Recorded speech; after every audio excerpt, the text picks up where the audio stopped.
Libro de Lucifer. Capítulo 3. Algunas evidencias de la nueva edad satánica. Los 7 pecados capitales de la Iglesia cristiana son codicia, orgullo, envidia, ira, gula, lujuria y pereza. El satanismo recomienda complacerse en cada uno de estos pecados, puesto que todos ellos conducen a la satisfacción física, mental o emocional. Un satanista sabe que no tiene nada de reprobable el ser codicioso, ya que ello no significa otra cosa que desear más de lo que ya tiene.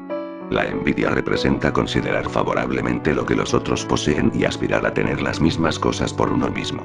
La envidia y la codicia son las fuerzas que motivan la ambición, y sin ambición, se lograría bien poco verdaderamente importante.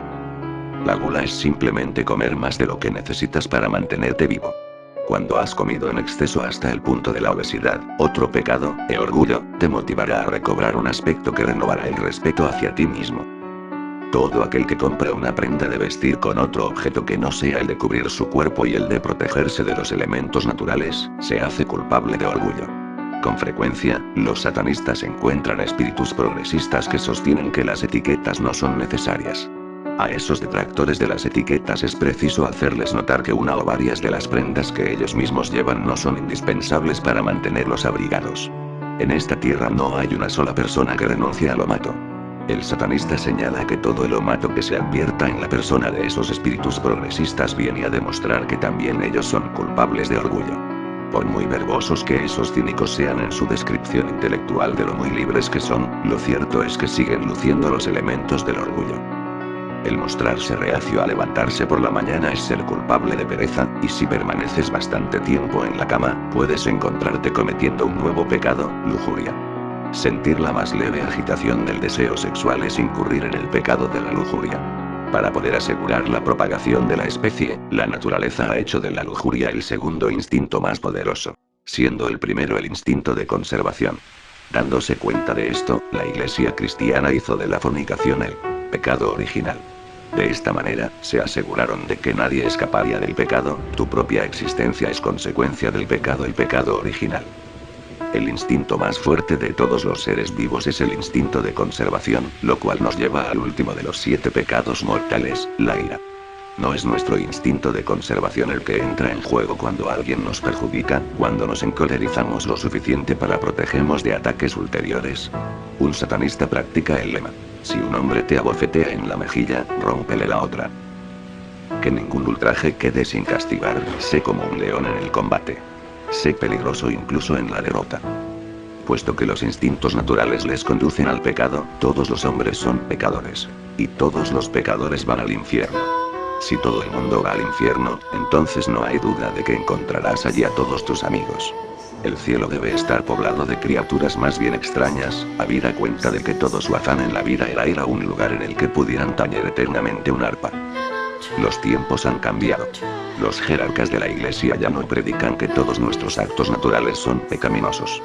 Ya no pensamos que el sexo es sucio, o que sentir orgullo de nosotros mismos es vergonzoso, o que desear lo de los demás es perverso. Claro que no, los tiempos han cambiado.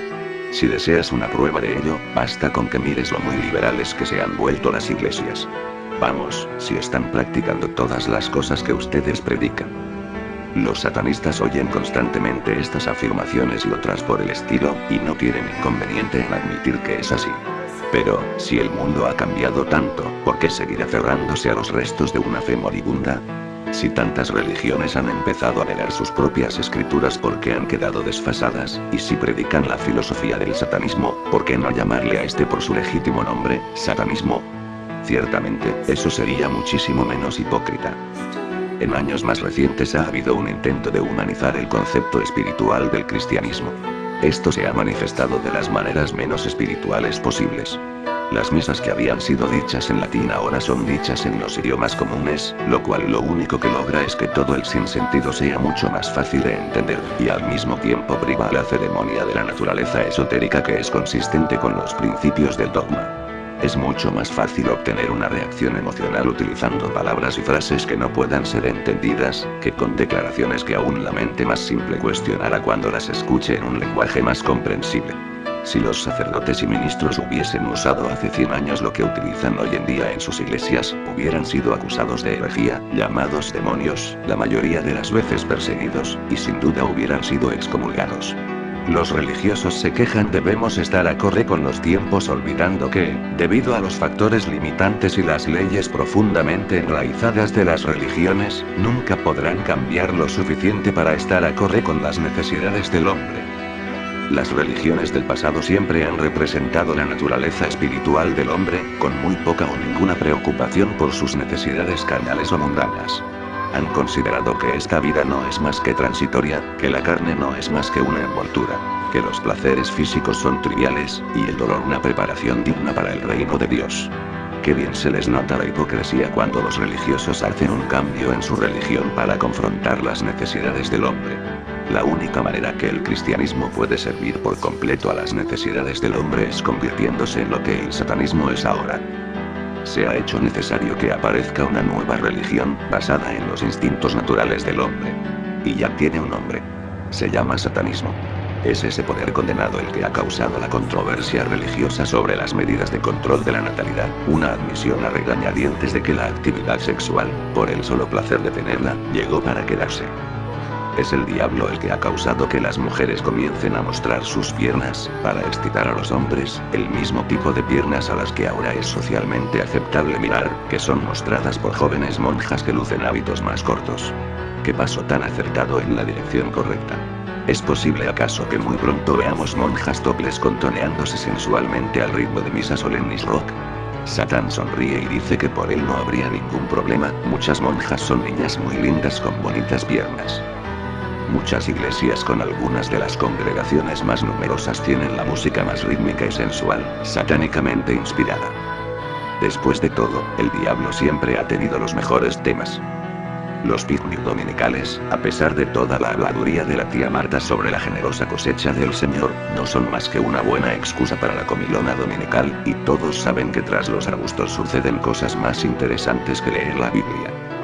Los bazares para recolectar fondos para la iglesia son lo que antes se conocía como carnavales, nada más que una excusa empleada para celebrar los placeres de la carne, y que ahora solo sirven para recoger fondos para la iglesia, y mientras el dinero siga entrando a la iglesia no hay problema, ya que así podrán seguir predicando contra las tentaciones del demonio. Cabe anotar que estas cosas solo son ceremonias y elementos paganos, que los cristianos tomaron prestadas. Cierto, pero los paganos se deleitaban en los placeres de la carne, y fueron condenados por la misma gente que ahora celebran sus rituales, solo que ahora los llaman por nombres diferentes.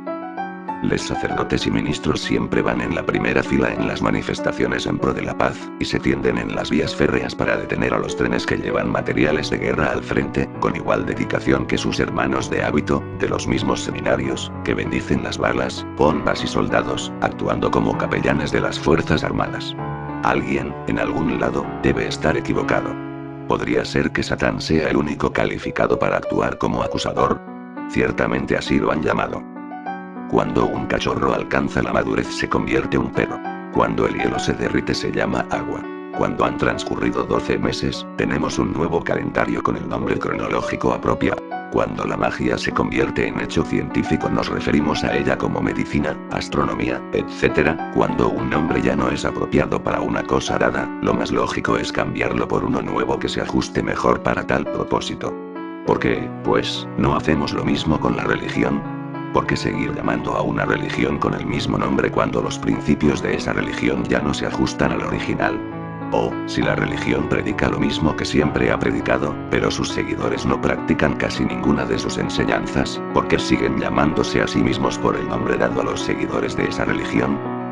Si no crees en lo que enseña tu religión, ¿por qué continuar apoyando una creencia que es contradictoria con lo que sientes? Nunca votarías por una persona o una ideología en la cual no crees, así que ¿por qué dar tu voto eclesiástico por una religión que ya no es consistente con tus convicciones?